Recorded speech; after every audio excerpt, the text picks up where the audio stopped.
Hello, and welcome to Brand Clarity Vlog by Visions to Images, where we focus on strategy and business development for entrepreneurs at all different levels through branding and digital marketing techniques. Susie Liberatore is the founder and art director of Visions to Images Creative Services, LLC. For the last decade, she has personally been instrumental in bridging gaps between the global digital market and neighborhood locations for some of the biggest brands around.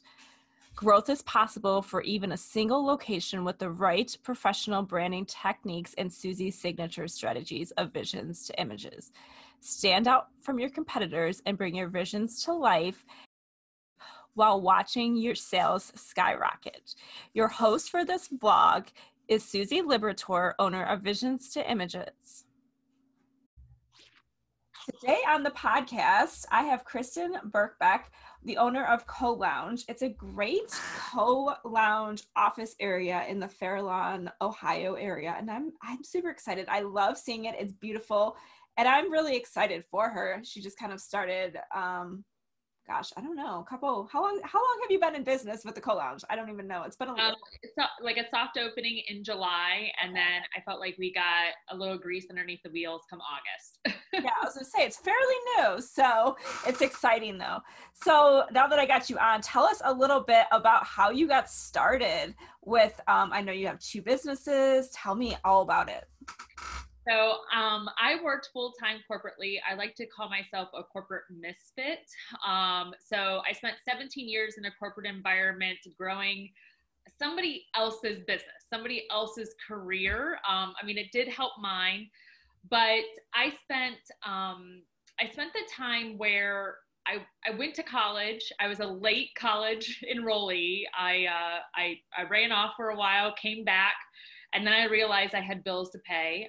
So I enrolled in college, and it was one of those things that if I wanted to do something and I wanted to grow up the corporate ladder, I felt like I had to apply myself. So I went to college. I went all in for pretty much 4.5 years. And then upon graduation, I got a job with a major global CPG company. Mm-hmm. And that was, I would say, the best learning experience I ever had in my adult life.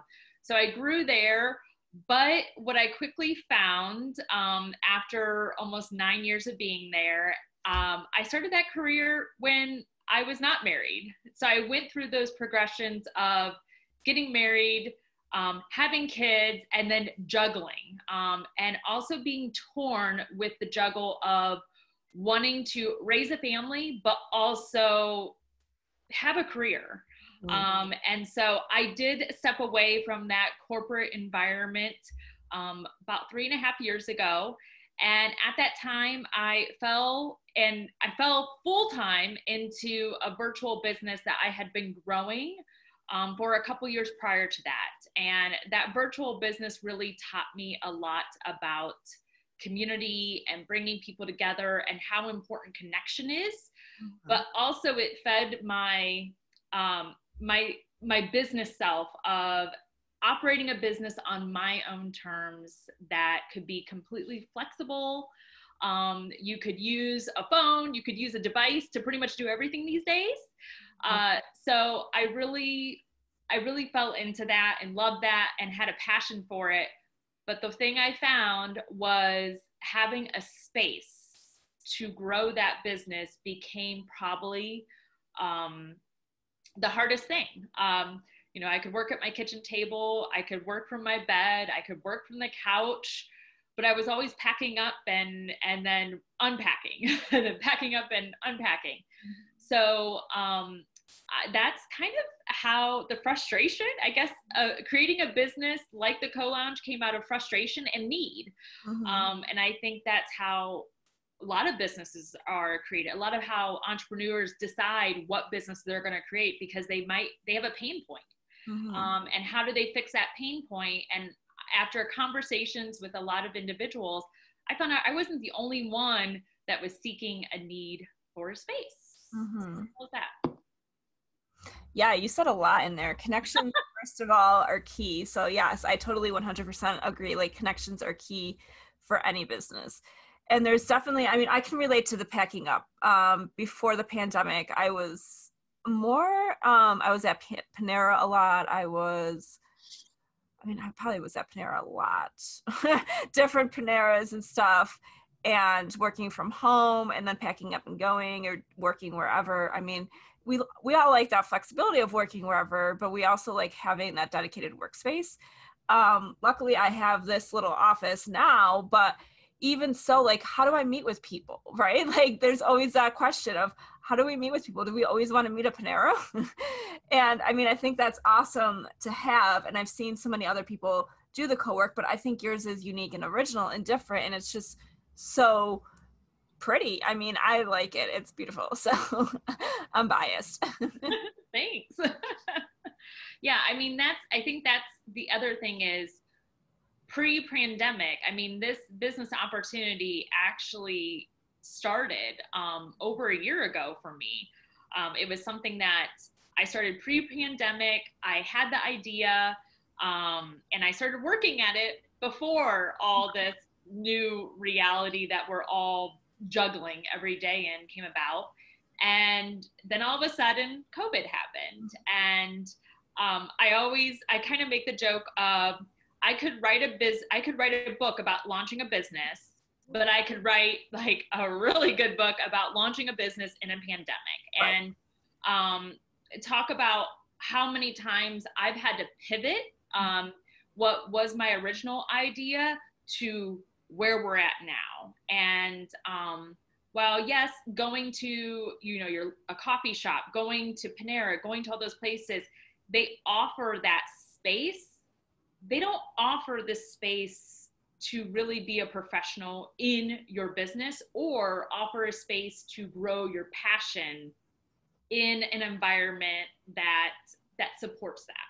And so that's what I wanted to create. The Co-Lounge was this space that would jive with the person that wears a suit, wears their power suit, but also to the person that's a lot like me, where you're a mom, but you're also a business owner, and you have a messy bun, and you have really cute yoga pants. I mean, so it's more of a community of everybody, anybody, and you have a space, and you can make it whatever you'd like to make it. Yeah, and I think it's fantastic. You offer so many different things, like the packages of like they can walk in kind of thing, like not necessarily walk in, but and then there's ones where they can have a dedicated like office.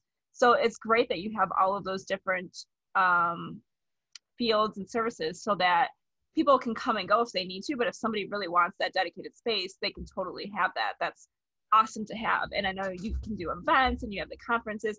So there's so much more to it than just a Panera. Like Panera, yeah, you can meet for whatever, but there's so much more opportunity here to get business done. Yes. And that's the thing is, I like to go to the coffee shop or to a Panera and have lunch with my friend, or have coffee with my friend. And oftentimes I would walk into those places to have coffee and lunch with a friend. And I kind of felt like when I would sit down at a table, I would potentially be impacting somebody's like focus and their work. And I really think we need to visit those establishments and support them, but support them the right way. And that is going and eating their food and drinking their coffee, but not taking up their space to serve more individuals, especially in this climate where those businesses, they need that revolving door of people to come in frequently. They do not need individuals going in there and camping out for 8 hours. That's pre-COVID, like that was probably okay. Now COVID, like no that space. I mean, yeah, that's a good point to bring up. I like how you kind of brought that up. Yeah. And I mean, whenever I would have meetings in Panera, I would have to hurry up and eat before I would sit down with the person, or I don't know. I always felt like I was in a rush kind of sort of thing. And you had to hurry up and do this and be on the go. Whereas like when you're in the office, you're in that mindset and you could still eat, but it's just a different feeling. Well, I always like to relate it back to when I was working corporately, and, I was working in a corporate environment, you arrive at 8, you leave at 5. Okay. Yeah. Even though you really don't leave at 5, you just pack up your bag, go home and work from the couch, right? Because you were in meetings all day and you have to answer all those emails before you do it again the next day. I looked at how can we work more efficiently and produce more effective results. Mm-hmm. And that was another reason. That's how I operate. I understand not everybody does, but I know that if you can lock me away for 2 hours mm-hmm. and allow me to focus on what my objectives are on that list for me to be successful today, mm-hmm. I can walk away after 2 to 3 hours and crush some work. And that's another thing what the co-lounge is about too. Yes, you can be there all day and operate your business, but the way that it's set up is you can come and go. Like if you want to come in and crush 2 hours of work right. and then go to preschool pickup or go off site for meetings and then come back later. I think of those individuals that do have a professional business. So maybe they are, an accountant, a lawyer, and they need an office. Mm-hmm. But then I also think about those individuals that are like in event planning or realtors. You're driving around, you're in your car is your office. So many times. But what happens if you need to meet with clients? Where do you take them? Do you go into their homes? And to be honest, I have 2 kids and 2 dogs. I don't want people in my home. I've never done meetings in my home for a lot of different reasons besides that. And I mean, I'm very particular if my house is clean and up to date and everything. And I don't do that. And then the whole insurance thing, right? Like that's a whole nother thing. If somebody falls and gets hurt, like that's a whole nother catastrophe I don't want to deal with. So I never, ever have had any meetings in my house. And I mean, I've done it in Panera. I mean, straightforward. So it's mostly Panera. Well, and that's great. That is, Panera's been there. Right. But what I think what we're going to find is the emergence of places like the Co-Lounge. And sure. I've been asked multiple times kind of throughout the journey of creating it of, did you create this because of what the environment we're in now? And I keep going, no, this was not there. But I also know that my background is in change management and I love change. And I'm the very small slice of our society that loves change. I get excited over things changing, where I think other people get a little anxiety and they get nervous. Yeah, I can't do change too well. But I mean, this is just it. I feel like the Co-Lounge was something that I was thinking over for a period of time because it was new and it was different. And I didn't know how it would be accepted by our community that didn't have anything like it. Mm-hmm. So I was a little apprehensive and a little I didn't feel all the goosies that I needed to feel until we got closer, and then January and February and then pandemic. And then I was like, okay, wait, we have a need. Right. And so while it was a need before pandemic, I think it's just emerged as more of a need right now to serve those individuals that do need to, be connected, or potentially they're in an office situation right now that is not meeting a financial need, meaning more of a financial burden and not giving them the space they need to do their best work. So that's another thing that I've looked at as well. Yeah, I mean, and it's, I don't know, pre-pandemic, like you said, like it was totally different, but there's just so much, I mean, there's a need for it now. People are working from home, period. And the other thing too, is when you come to the Co-Lounge with people, there's always people coming and going, I'm sure. And you can see people face to face and talk to people and take a break from talking, like working, and talk to those people for a second and go back to work. Whereas you can't really do that at home and in the office. At home, like me, like I just call people on the phone. I'm like, hey, I need a break. Like, whereas I miss that in-person aspect, actually. I've done too much Zooms. I mean, Zooms are okay, but like that in-person networking is just slacking and lacking right now. It's horrible. Well, and I always think about this is I think the conversations that you're able to get from individuals and having face-to-face, you're able to pull more out. You're able to relate. You're able to get to the right levels of your conversation. You're able to read people's the way they're sitting, the way their eyes are reacting. And, I even see it in my children who did virtual learning for 198 days. Oh my gosh. Okay, I'm including summer, but, they were home for 198 days and they did play dates over Zoom. I mean, they almost became awkward when you got them face to face with other little kids, like, should I say anything? Yeah. So I could just see us as adults being just as awkward because we've been removed from face-to-face conversations. Yes. So I'm hopeful that the Co-Lounge does serve this community, both professionally and personally. Right. And I mean, as you start to look at spaces where office rental rates, what's your operating margin? I like to have that conversation with businesses and say, how much are you paying for your space? Yeah. How much are you paying for security? How much are you paying for Wi-Fi, for utilities? So all these things. And that's where what I did was I took a flat rate. A flat rate, and in your one monthly rate, it includes everything. And you don't need to worry about finding conference space. You don't need to worry about finding, somebody to come in and clean for you.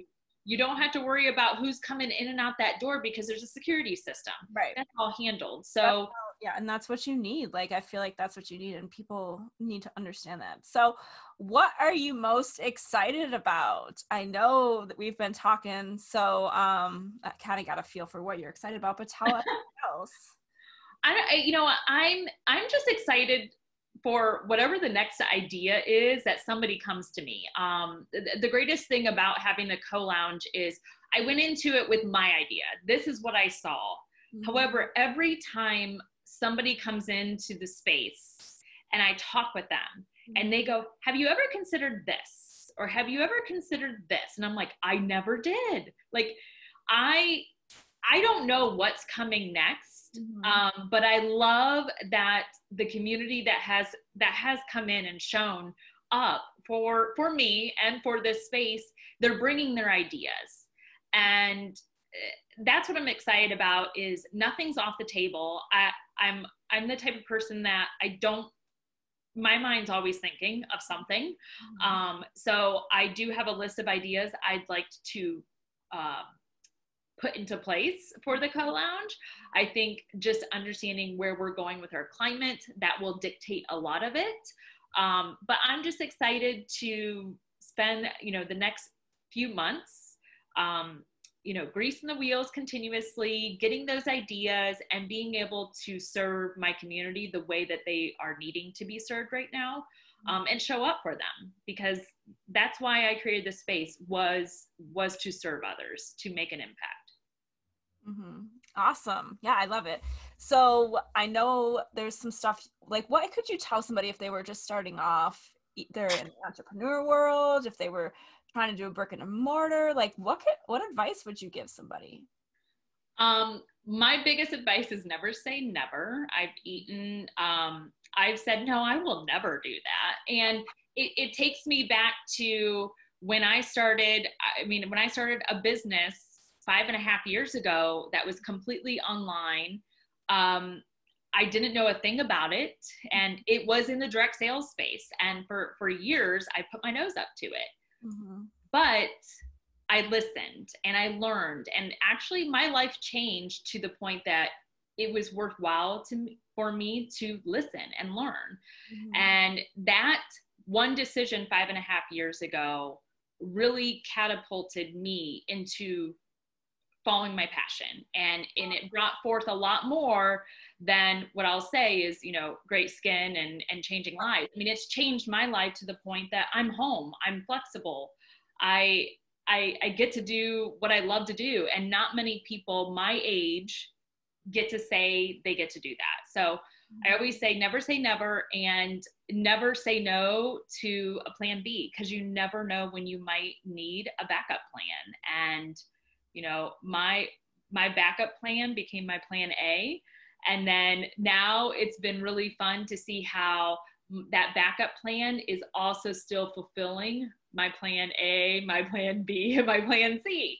So that's my best advice to anybody out there is we're living in an environment right now where technology it's allowing us to work smarter and not harder. Mm-hmm. So look at those ways that you can without, more of a time investment, because time is a commodity that you'll never get back. Oh, I like that too. Yeah, that's nice.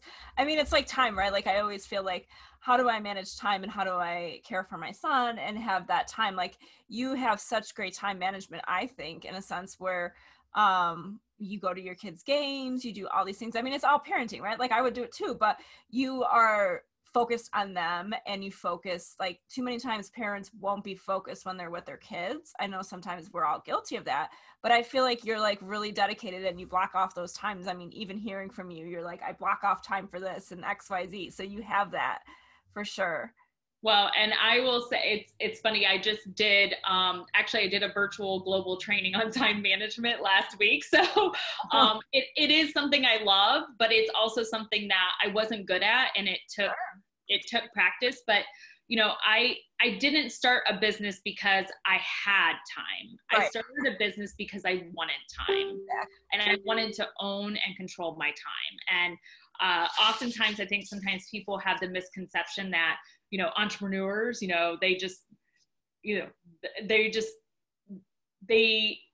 I don't know. I don't even know how to say this. Flexible with time. They get all the time in the world. I hear it all the time. Oh, it must be nice being an entrepreneur. Like you must have so much time. Are you kidding? Yeah. And I don't have a lot of time. And, when a client needs something on Saturday at 8:00 and you're the business owner, guess who responds? I mean, you have to. But the time that I do devote to my business, there's also time that I turn off and I say no. And these are my office hours. And, after 3:00 on Friday, guess what? Unless it's an emergency. Totally. I'll get back to you the next day. Yeah, no, I agree. You have to have those boundaries in place. It's hard and it's tough, but once you get to that point and you establish that with your clients, it'll make your life better. So a game changer. For sure. All right. Well, thank you so much.